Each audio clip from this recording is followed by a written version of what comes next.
அல்லாஹ் வந்து உருவமற்றவன், அல்லாஹ் வந்து உருவமற்றவன் என்கிற தலைப்பின் கீழே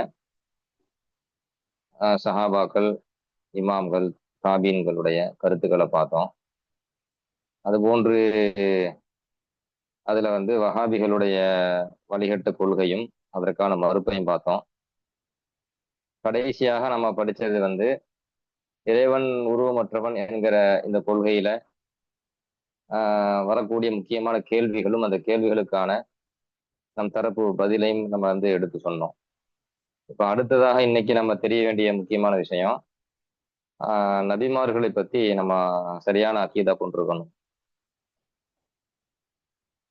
அதுல வந்து அஹ்லு சுன்னத் வல் ஜமாஅத்தினுடைய கொள்கை என்ன அப்படின்னு கேட்டீங்கன்னா, நபிமார்கள் வந்து மாசூம், சிறிய பெரிய பாவங்கள் அனைத்தை விட்டும் பாதுகாக்கப்பட்டவர்கள். இது வந்து அஹ்லு சுன்னத் வல் ஜமாஅத்தினுடைய கொள்கை. அதற்கு பல்வேறு சான்றுகள் குர்ஆனிலிருந்தும் ஹதீஸிலிருந்தும் ஏராளமாக இருக்கின்றது. அதுல மிக முக்கியமான சில வசனங்களையும் சில ஹதீஸ்களையும் மட்டும் நான் இன்ஷா அல்லாஹ் உங்களுக்கு சொல்றேன். அதுல முதலாவது என்ன அப்படின்னு கேட்டீங்கன்னா, அல்லாஹ் சுப்ஹானஹு தஆலா குர்ஆன்ல இன் ஜாஅக்கும் ஃபாஸிகும் பின்னபஇன் ஃபதபையனு, சூரத்துல் ஹுஜராத்ல 6வது வசனத்துல அல்லாஹ் சொல்கிறான், உங்களிடத்திலே பாவிகள் ஒரு செய்தியை கொண்டு வந்தால் அந்த செய்தியை நீங்க வந்து அது சரியான செய்திதானா என்பதை தெளிவுபடுத்திக் கொள்ளுங்கள், அதுல தெளிவு பெறுங்கள் என்று அல்லாஹ் சுப்ஹானஹு தஆலா குர்ஆன்ல கூறுறான். அப்ப வந்து பாவிகள் வந்து எந்த செய்தியை கொண்டு வந்தாலும் அதை உடனடியாக நம்பக்கூடாது, அதை வந்து அலசி ஆராயணும் என்று அல்லாஹ் குர்ஆன்ல சொல்றான் அப்படின்னு சொன்னா, இப்ப நபிமார்கள் ஒரு செய்தியை நமக்கு கொண்டு வராங்க அப்படின்னு சொன்னா அந்த செய்தியை அலசி ஆராய்ஞ்சிட்டு இருக்க கூடாது. அதாவது சல்லல்லாஹு சொன்னாங்க என்பது உறுதியாக தெரிஞ்சிருச்சு அப்படின்னு சொன்னா, ரசூலுல்லாஹி ஸல்லல்லாஹு அலைஹி வஸல்லம் அவங்களுடைய அந்த சொல்லை பத்தி நம்ம தனிப்பட்ட முறையில ஆராய்ஞ்சிட்டு இருக்க கூடாது. ஏன்னா அல்லாஹ்வுடைய தூதர், சனத ஆராய்றது வேறு. அது நபி ஸல்லல்லாஹு அலைஹி வஸல்லம் அவங்க சொன்னாங்களா இல்லையா, அது சரியான தகவல் தானா என்பதற்காக சனத ஆராயிரமா இல்லையா, அது நபியை ஆராயல, நபியினுடைய சொல்ல ஆராயல, மாறாக அறிவிப்பாளர்கள் ஒழுங்கா இருக்காங்களா என்றுதான் ஆராயிரமே தவிர ரசூலுல்லாஹி ஸல்லல்லாஹு அலைஹி வஸல்லம் அவர்களை பத்தியோ அவங்களுடைய சொல்ல பத்தியோ ஆராய்ஞ்சுதான் ஏத்துக்குவேன் என்பது அல்ல. அதனால வந்து ஃபாசிக்கு ஒரு செய்தியை கொண்டு வந்தாதான் நீங்க அதை ஏத்துக்க கூடாதுங்கிற கருத்துல எல்லாம் சொல்றான். இப்ப பெருமான ஸல்லல்லாஹு அலைஹி வஸல்லம் அவங்க பாவம் செய்யக்கூடியதாக இருந்தால் அப்ப இந்த வசனம் வந்து அது நபியை இது பண்ற மாதிரிலாம் ஆகுது. சராசரி மக்களை பத்தி தான் இதை பேசுறதை தவிர நபிமார்கள் தூய்மையானவர்கள். எனவே நபிமார்கள் வந்து பாவம் செய்யக்கூடியதாக இருந்தா அப்போ ஒரு நபியே உங்கள்ட்ட ஒரு செய்தியை கொண்டு வந்தாலும் அதை வந்து நீங்க உடனே நம்பக்கூடாது அப்படின்னு நல்லா சொல்லணும்.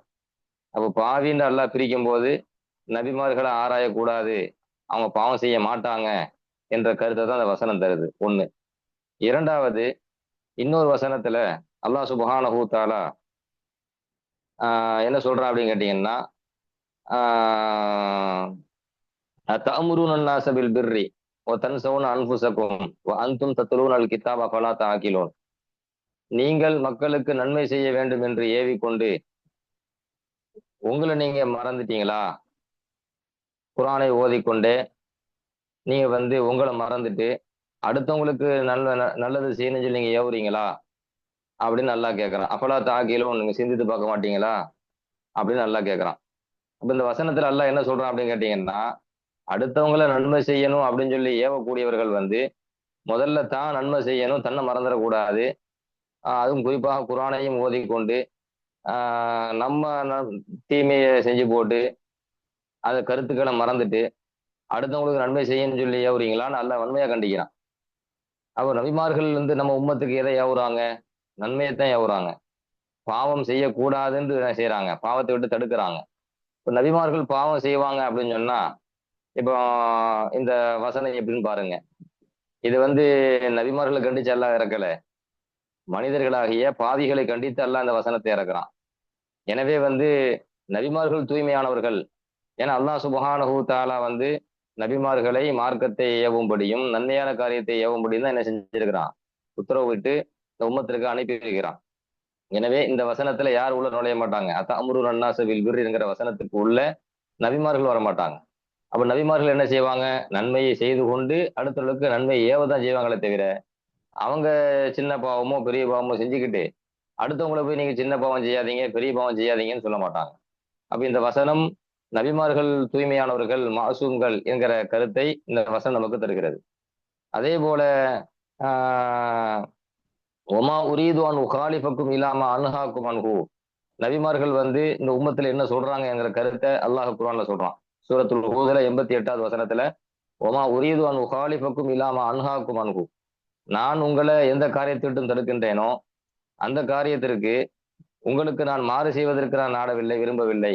அது என்ன கருத்துல வருது அப்படின்னு கேட்டீங்கன்னா, உங்களுக்கு ஒரு காரியத்தை செய்ய வேண்டாம் தடுத்து போட்டு அதுக்கு நேர்மாற்றமா நான் உங்களுக்கு மாற்றமா அந்த காரியத்தை தடை செய்த காரியத்தை நான் செய்யக்கூடியவன் கிடையாது, செய்யக்கூடியவன் அல்ல என்று சொல்லல, செய்வதை நாட கூட மாட்டோம் என்று நபிமார்களை அல்லாஹ் சொல்ல வைக்கிறான். அப்போ உலகத்துல வந்து நபிமார்கள் வந்து சிறிய பெரிய பாவங்கள் அனைத்தையுமே தடுக்கிறாங்க. தடுத்து போட்டு அதை நான் செய்யுமே என்று கூட சொல்லல, நான் செய்ய மாட்டேன் என்று கூட சொல்லல, செய்ய நாட மாட்டேன் என்று நபிமார்கள் என்ன செஞ்சிருக்கிறாங்க, சொல்லியிருக்கிறாங்க என்கிற அல்லாஹ் சொல்லியிருக்கிறான் என்பதை இந்த வசனம் நமக்கு அறிவிக்குது. அப்படின்னு சொன்னா நபிமார்கள் வந்து பாவம் சிறிய பெரிய பாவம் அனைத்தை விட்டும் பாதுகாக்கப்பட்டவர்கள். பொதுவான விளங்கிக்கங்க, சின்ன பாவமா இருந்தாலும் பெரிய பாவமா இருந்தாலும் பாவம் பாவம் தான். சின்ன பாவமா இருந்தாலும் பெரிய பாவமா இருந்தாலும் அந்த பாவங்கள் தடை செய்யப்பட்டு தான் இருக்கிறது.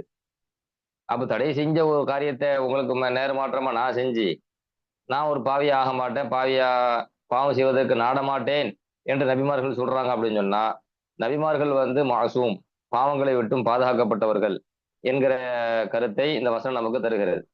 அதே போல அல்லாஹ் சுப்ஹானஹு தஆலா இப்லீஸை பத்தி ஷைத்தானை பத்தி குர்ஆன்ல சொல்லும் போது அல்லாஹ்ட்ட சவால் விடுறான். இப்லீஸ் இஸ்ஸத்திக லஉவியன்னஹும் அஜ்மஈன் இல்லா இபாதக மின்ஹுமுல் முக்லஸீன், இஸ்ஸத்திக இறைவா உன் மகத்துவத்தின் மீது ஆணையாக, உன் கண்ணியத்தின் மீது ஆணையாக, லஉவியன்னஹும் அஜ்மஈன் மனித படைப்புகள் எல்லாத்தையும் நான் வழிகெடுப்பேன், இல்லா இபாதக மின்ஹும் அல் முக்லஸீன், ஆனால் அந்த மனித படைப்புகளில் உன்னுடைய முகுலிசான பரிசுத்தமான உல தூய்மையான உனது அடியார்களை தவிர மற்ற எல்லாத்தையும் நான் என்ன செய்வேன், வழிகெடுத்துருவேன்.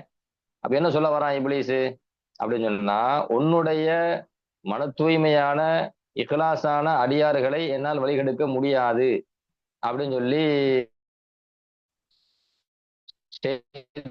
வந்து அல்லாஹ்ட்ட பேசின அந்த கருத்தை அல்லாஹ் வந்து குர்ஆன்ல சூரத்து சாத 82வது ஆயத்தி 83 என்ன சொல்லுது அப்படின்னு கேட்டீங்கன்னா, என்ன முகுலிசான இஹ்லாஸான மன தூய்மையோட அடியார்களை என்னால் வெளியெடுக்க முடியாது அப்படிங்கிறான். சரி, அந்த முகுலிஸ் யாரு? உன்னுடைய பரிசுத்தமான அடியார்கள், மன தூய்மையான அடியார்கள் என்னால் வெளியெடுக்க முடியாதுங்கிறான்ல, அந்த முகுலிசான அடியார்கள் யாரு? பழிச்சென்று ஒரு நல்ல மூமின் அது நபிமார்கள் தான் அப்படின்னு இல்ல,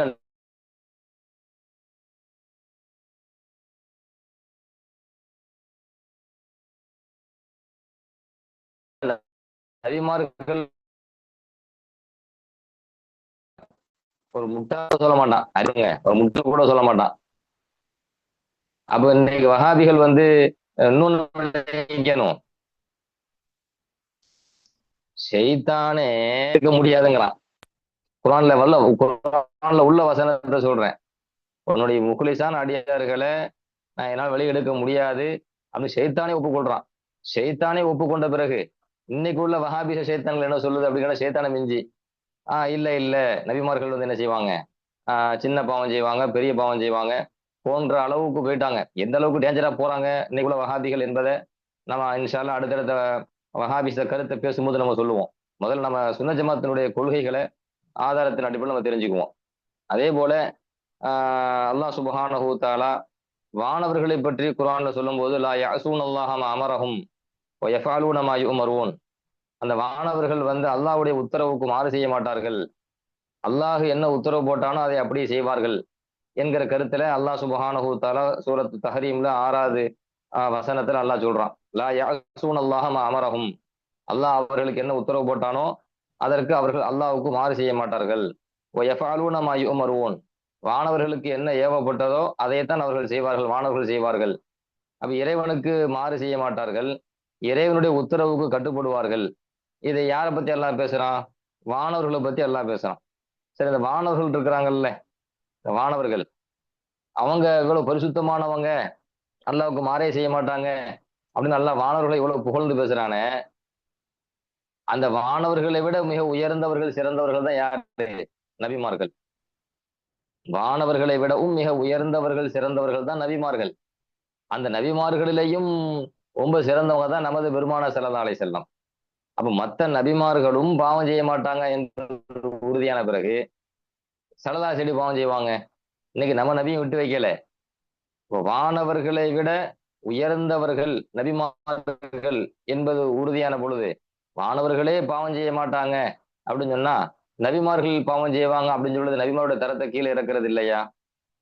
இன்னைக்கு வஹாபிகள் பெரிய அறிவுபூர்வமா பேசுறோங்கிற பேர்ல சொல்லுவான், பாவத்திற்கு அப்பாற்பட்டவன் அல்லாஹ் மட்டும்தான், அல்லாஹ் மட்டும்தான் பாவம் செய்ய மாட்டான், மற்ற அல்லாஹ்வுடைய படைப்பு யாரா இருந்தாலும் பாவம் செய்வாங்க அப்படின்னு இன்னைக்கு அல்லாஹ் மட்டும்தான் பாவத்துக்கு அப்பாற்பட்டவன் பாவம் செய்யாதவன் அப்படிங்கிற கருத்தை கொண்டு போறான் பாத்தீங்களா? அதுவே முட்டாத்தனங்கிறேன். அல்லாஹ்வுடைய படைப்பு தான் வானவர்கள், வானவர்கள் பாவம் செய்ய மாட்டார்கள் அல்லாஹ் குர்ஆன்ல சொல்றான். அப்ப அல்லாஹ் வானவர்கள் பாவம் செய்ய மாட்டார்கள், ஏன் பாவம் செய்ய மாட்டாங்க? அவர்கள் பாவம் செய்வதை விட்டும் அல்லாஹ் பாதுகாக்கிறான். வானவர்கள் பாவம் செய்ய மாட்டாங்கன்னா பாவம் செய்ய அல்லாஹ் விடல, பாவத்தை விட்டும் பாதுகாக்கிறான். அப்ப வானவர்கள் மாசூமுன், மாசூம்கள், பாவங்களை விட்டும் பாதுகாக்கப்பட்டவர்கள் அப்படின்னு நம்ம நம்புறதுனால இங்க ஷிர்கு குஃப்ர் வருதா? அதே என்ன நபிமார்கள் மாசூம் சொன்னா மட்டும் அல்லாஹ்வுடைய இடத்துல கொண்டு வைக்கிறீங்க நீங்க அப்படின்னு ஒரு முட்டாத்தனமான ஒரு கேள்வியை இன்னைக்கு சமூகத்துல இந்த வஹாபிகள் வைக்கிறாங்களே.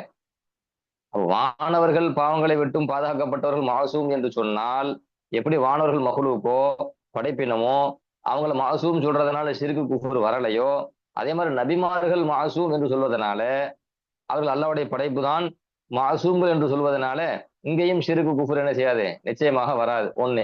இரண்டாவது, வானவர்களை பாவத்திலிருந்து பாதுகாக்கிறது அல்லாஹ் தான். அதே மாதிரிதான் நபிமார்களையும் பாவங்களிலிருந்து பாதுகாக்கிறது அல்லாஹ் தான். நீங்க அரபு வாசகத்தை பாருங்க, மாசூம் அப்படின்னு சொன்னா பாதுகாக்கப்பட்டவர்கள் அர்த்தம்.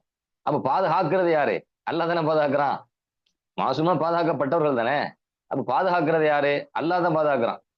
அப்ப எப்படி அல்லாஹ்வுடைய இடத்துல கொண்டு நம்ம நபிமார்களை வைக்க முடியும்? எப்படி மலக்குமார்கள் மாசூம் என்று சொன்னால் அல்லாஹ்வுடைய இடத்துல கொண்டு வைத்ததாக ஆகாதோ, அதே போலதான் நபிமார்கள் மாசூம் என்று சொல்ல இடத்தாக ஆகாது. ஒண்ணு. இன்னொரு வசனத்துல குர்ஆன்ல சொல்லுவான், மாகானலி நபியின் ஐயகுல்ல, எந்த ஒரு நபியும் மோசடி செய்வது எந்த ஒரு நபிக்கும் தகுமானது அல்ல. கருத்து என்ன கேட்டா எந்த ஒரு நபியும் மோசடி செய்ய மாட்டாங்க, பாவம் செய்ய மாட்டாங்கன்னு நல்லா சொல்ல வரான் குர்ஆன்ல. அப்ப எந்த நபியும் பாவம் செய்ய மாட்டாங்கன்னு குர்ஆன் தெளிவாக சொன்ன பிறகு இன்னைக்குள்ள வஹாபிகள் உட்கார்ந்துகிட்டு நபிமார்கள் பாவம் செய்வாங்க, நபிமார்கள் பாவம் செய்வாங்க அப்படின்னு சொன்னா இவ்வளவு வசனத்திற்கு குர்ஆன் வசனத்துக்கு அது முரணா இல்லையா? ஒண்ணு.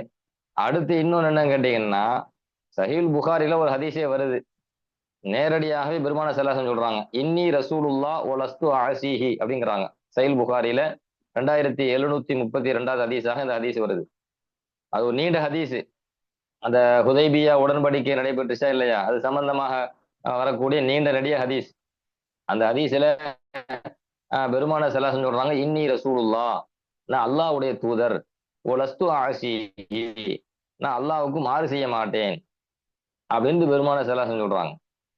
நான் அல்லாஹ்வுடைய தூதர், அல்லாஹ்வுக்கு மாறு செய்ய மாட்டேன், அல்லாஹ்வுடைய தூதர் அல்லாஹ்வுக்கு மாறு செய்ய மாட்டேன் அப்படின்னு சொல்லி கருத்து அந்த வாசகத்தை நல்ல கவனிங்க.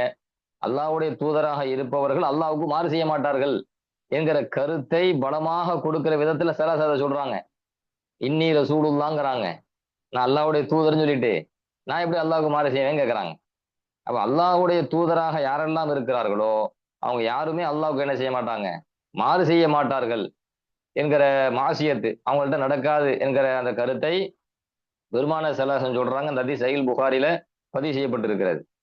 அப்ப இதுல இத்தனை வசனங்களும் இந்த ஹதீஸுகளும் நமக்கு என்ன உணர்த்துது அப்படின்னு கேட்டீங்கன்னா, நபிமார்கள் எல்லோருமே மாசூம் தான். அவங்க பாவங்களை விட்டும் சிறிய பெரிய பாவங்கள் அனைத்தை விட்டும் பாதுகாக்கப்பட்டவங்க தான். அப்படி சொல்றதுனால நபிமார்களை வந்து அல்லாஹுடைய இலாஹியத்து உடைய சிஃபத்தை அவங்களுக்கு கொடுத்ததாக, அல்லாஹ்வுடைய இடத்துல கொண்டு வைத்ததாக ஒரு காலம் அது ஆகாது என்கிற விஷயத்தை நம்ம விளங்கிக்கணும் ஒண்ணு. அடுத்து இன்னொரு சில விஷயத்தை இந்த இடத்துல நம்ம விளங்கிக்கணும். என்ன அப்படின்னு கேட்டீங்கன்னா, நபிமார்களிடத்துல வந்து பாவங்கள் நடைபெறாது. அவங்களிடத்துல ஏற்பட்டவை, அவங்க பல நபிமார்கள் அல்லாஹ்விடத்துல மன்னிப்பு கேட்டிருக்கிறாங்க. பாவ மன்னிப்பு கேட்டதாக, இஸ்திக்பார் செஞ்சதாக குர்ஆன் சொல்கிறது, ஹதீஸ் சொல்கிறது. அதையெல்லாம் எப்படி புரிந்து கொள்வது? அதுக்கு ஒரு பேசிக் விஷயத்த நான் சொல்றேன். பிறகு வஹாபிகள் வந்து குறிப்பிட்ட சில வசனத்தை எடுத்து சொல்லி இந்த நபிமார்கள் பாவம் செஞ்சாங்கன்னு குர்ஆன் சொல்லுது. இந்த நபிமார்கள் பாவம் செஞ்சாங்கன்னு குர்ஆன் சொல்லுது. ரசூலுல்லாஹி ஸல்லல்லாஹு அலைஹி வஸல்லம், நம்ம ஸல்லல்லாஹு அலைஹி வஸல்லம், நபி ஸல்லல்லாஹு அலைஹி வஸல்லம் உட்பட பாவம் செஞ்சாங்கன்னு குர்ஆன் சொல்லுது. அப்படின்னு சில வசனங்களை கொண்டு வருவானோ, அதை கொண்டு வந்து மக்கள் வழிகெடுப்பானோ. உண்மையில் அந்த வசனம் எதை பேசுது? எதை எந்த எதை அடிப்படையாக வைத்து அந்த வசனம் வந்து நபிமார்களை பத்தி பேசுது என்பதை வஹாபிகளுடைய அந்த வாதங்கள் நம்ம எடுத்து சொல்லும்போது நம்ம சொல்லுவோம். இப்ப இது வஹாபிகளுடைய வாதங்களை ஆஹ் நம்ம பதில் சொல்லுவோம்.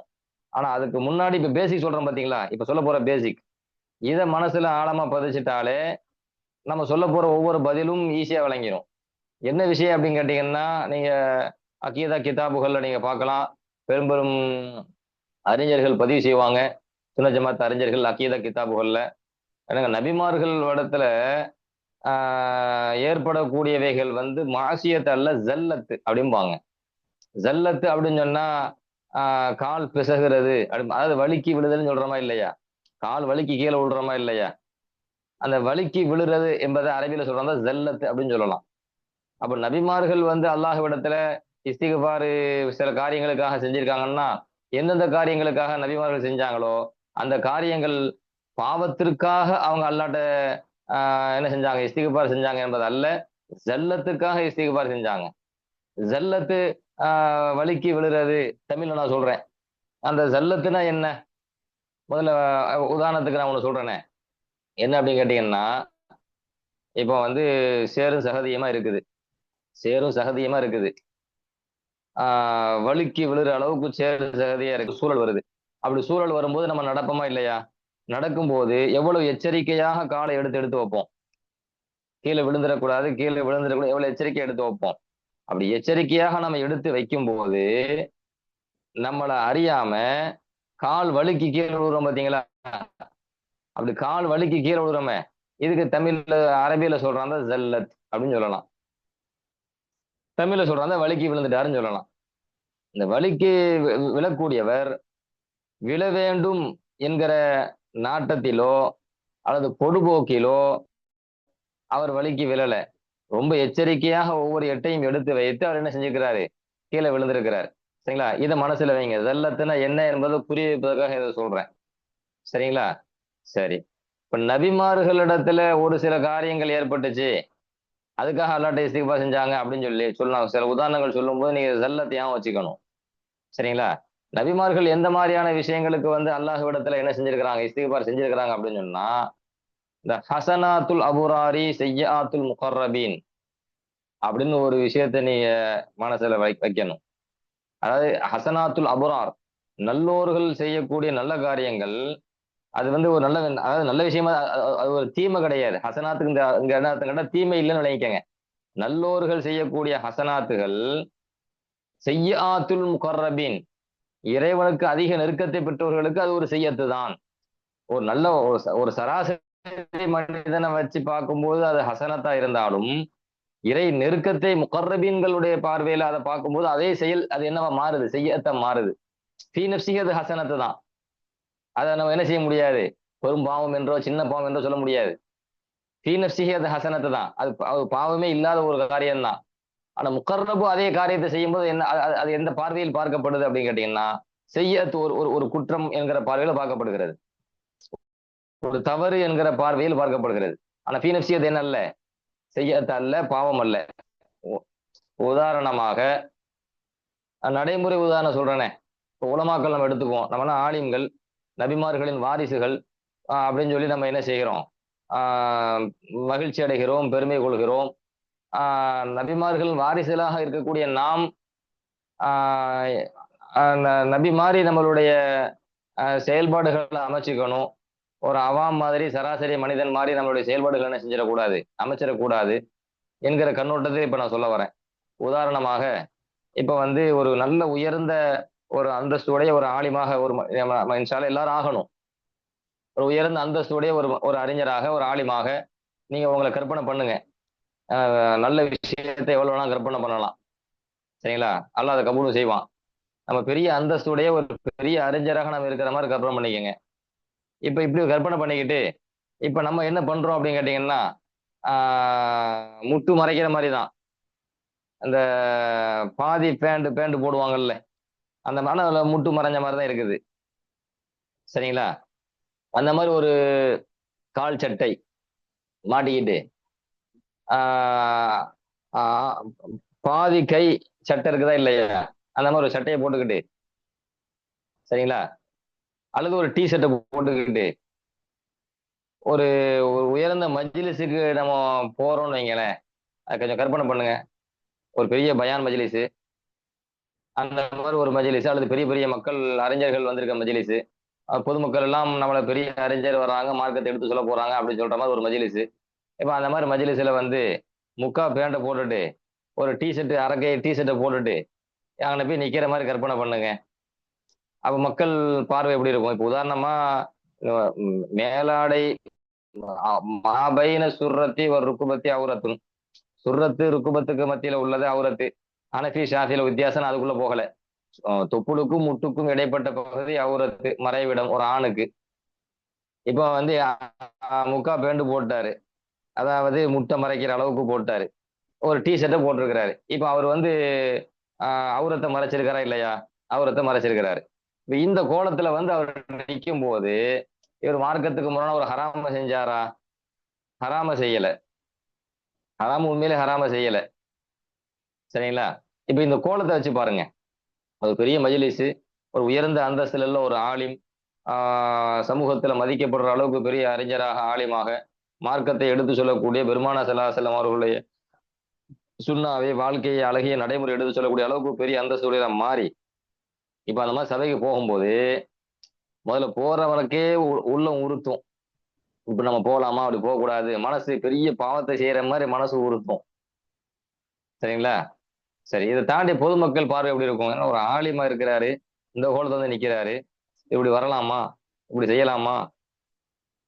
இப்போ இளைஞர்களாகிய இப்ப நம்ம இப்போ உள்ள காலகட்டத்துல உள்ள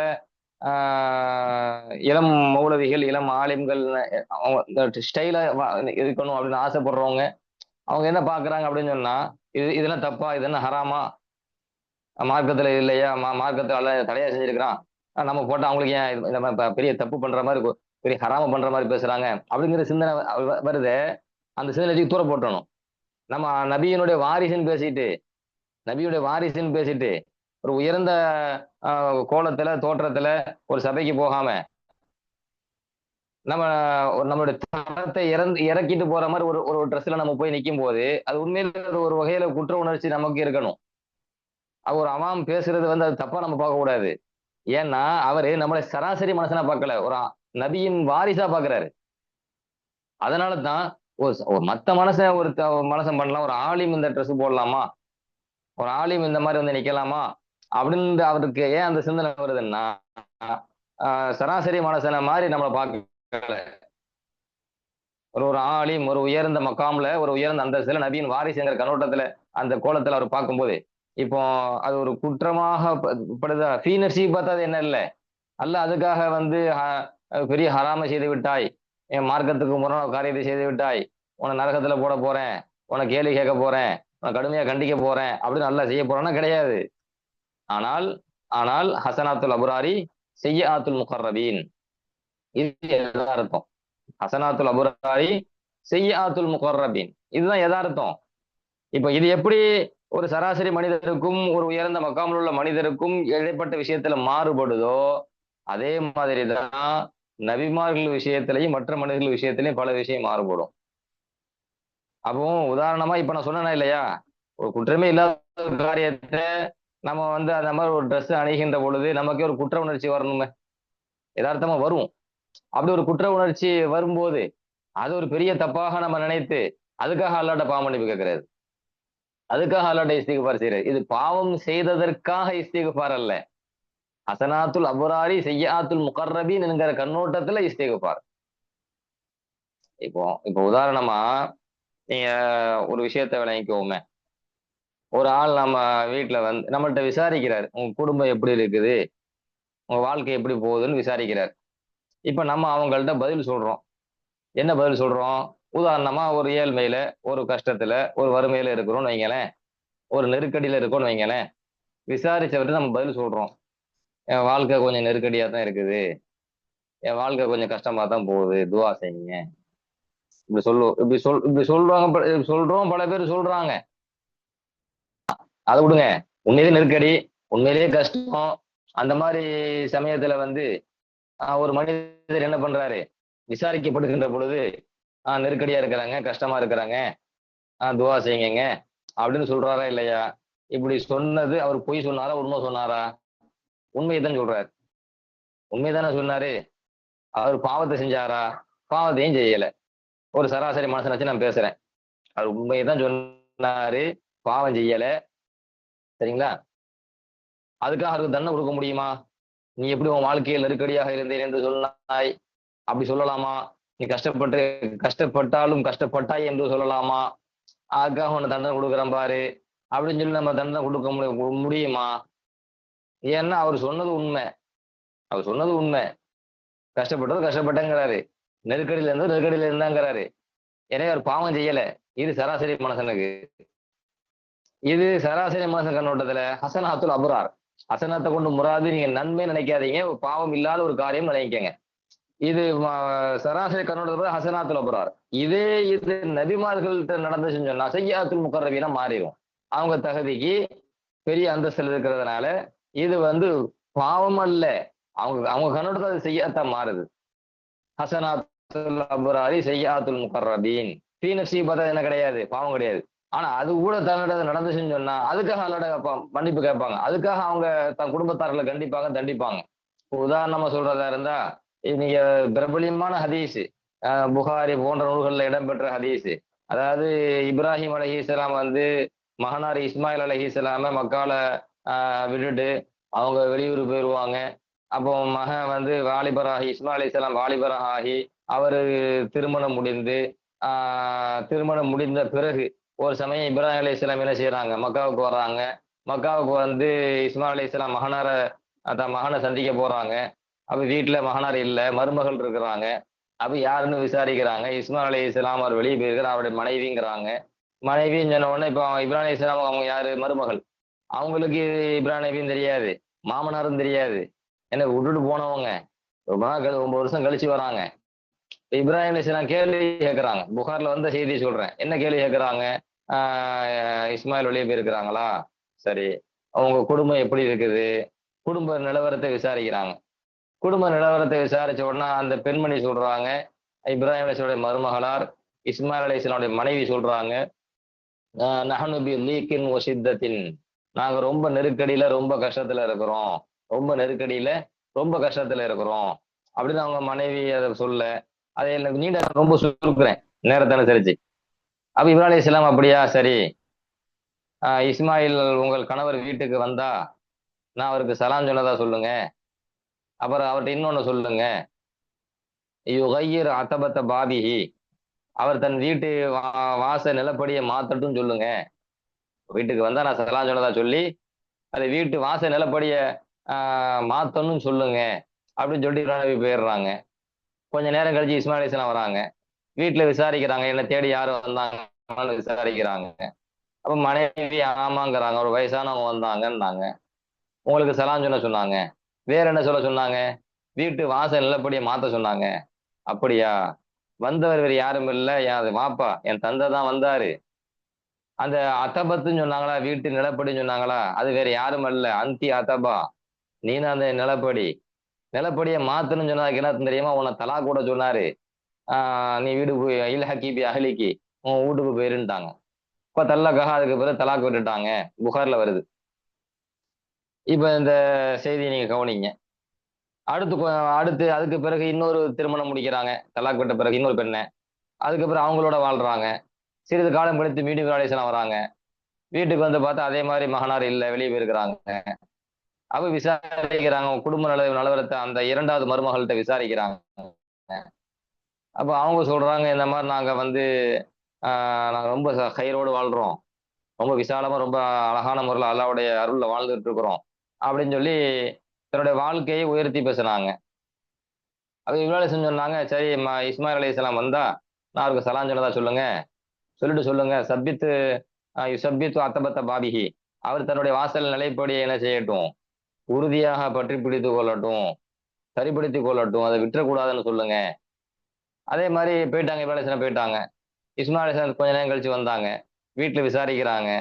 விசாரிச்சோனே வீட்ல என்ன சொல்றாங்க, ஒரு வயசானவர் வந்தாரு. உங்களுக்கு சலாம் சொல்ல சொன்னாங்க. நம்ம குடும்பத்தின விசாரிச்சாங்க. நான் இந்த மாரி நல்ல விதமா சொன்னேன். அப்ப அவர் வந்து சப்பித் அத்தபத்த பாபிஹி அப்படின்னாங்க. சப்பித்த யுசப்பித்து அத்தபத்த பாபிஹி. அவர் தான் வீட்டு வாசல்படிய வந்து உறுதியா பிடித்துக் கொள்ளட்டும். விட்டுறக்கூடாதுன்னு சொன்னாங்க. அப்போ உடனே இஸ்மாயில் அலைஹிஸ்ஸலாம் சொன்னாங்க, வந்தவர் யாரும் இல்ல. என் வாப்பா இஸ்மாயில் அலைஹிஸ்ஸலாம், இப்ராஹிம் அலைஹிஸ்ஸலாம். அந்த அத்தபத்து வேற யாரும் இல்ல, நீதான். அத இஸ்பாத்து தஸ்பீது செய்ய சொன்னாரா இல்லையா? பலமா பிடிச்சுக்கணும்னு சொன்னாரா இல்லையா? உன்னை நான் எப்பவுமே மனைவியா வச்சுக்கணும். உன்னை தலாக்கே விட்டுறக்கூடாதுன்னு சொல்லிட்டு போயிருக்கிறாரு. அப்படின்னாங்க. 2 சம்பவம் ஒரே ஹதீஸ்ல. முதல் செய்தியில வந்து முதல் மருமகளார் குடும்ப நிலவரத்த வந்து கஷ்டப்படுறோம், நெருக்கடியில இருக்கோம்னாங்க. தலாக் கூட சொல்லிட்டாங்க. 2வது மருமகள் நாங்க சந்தோஷமா இருக்கிறோம், விசாலமான வாழ்க்கைய வாழ்றோம்னாங்க. அல்லாஹ் புகழ்ந்து பேசுனாங்க. தலாக் விட்டுறாதேன்னாங்க. நல்லா கவனிங்க. இப்ப அந்த பெண்மணி முதல் பெண்மணி வந்து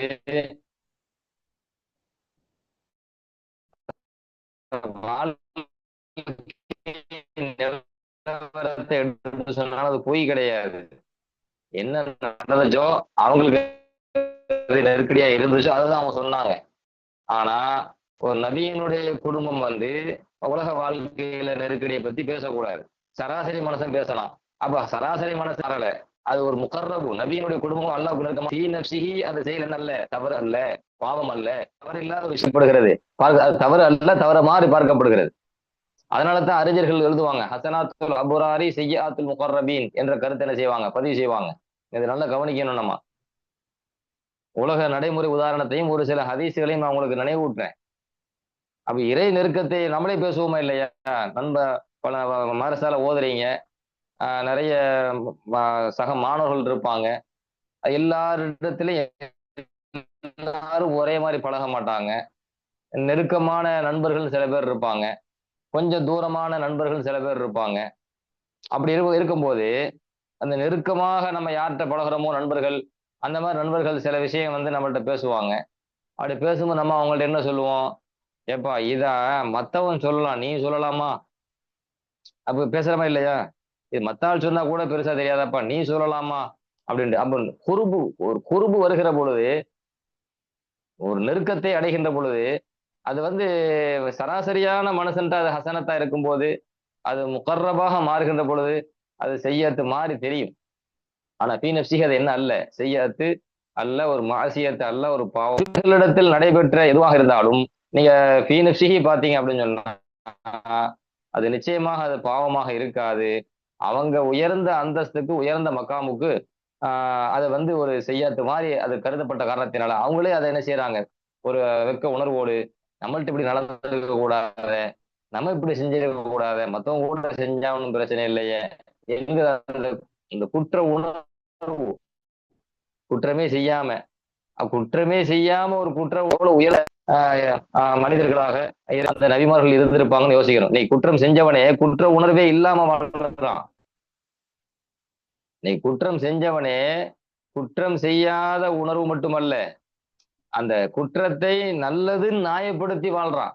அத்தகைய அந்த காலகட்டத்துல குற்றமே இல்லாத ஒரு செயலை கூட அவங்க சில சமயம் தங்களுடைய மக்காமுக்கும் தங்களுடைய அந்தஸ்திற்கு இது சரியா இல்லையே என்கிற ஒரு மன வருத்தத்துல அவங்க வந்து ஒரு குற்றம் செஞ்ச மாதிரி ஒரு குற்ற உணர்வு வந்த காரணத்தினால அவங்க அல்லாஹ்விடத்துல என்ன செய்யறாங்க, மன்னிப்பு கேட்கறாங்க என்கிற அந்த விஷயத்தை நம்ம புரிந்து கொள்ளணும். இதுதான் மெயின் விஷயம், இதுதான் பேசிக். இந்த பேசிக்கை விளங்கிட்டோம் அப்படின்னு சொன்னா நம்ம அல்லாவுடைய அருள்ல என்ன செஞ்சிடலாம், அடுத்தடுத்த விஷயங்கள் நம்ம பேசலாம். இன்ஷா அல்லாஹ் நான் மீதமுள்ள பாடங்களை நான் நாளைக்கு நடத்துறேன். தொடர்ச்சியா சில ஒர்க்கில் இருந்தனால நான் சரியா அட்டன் பண்ண முடியல.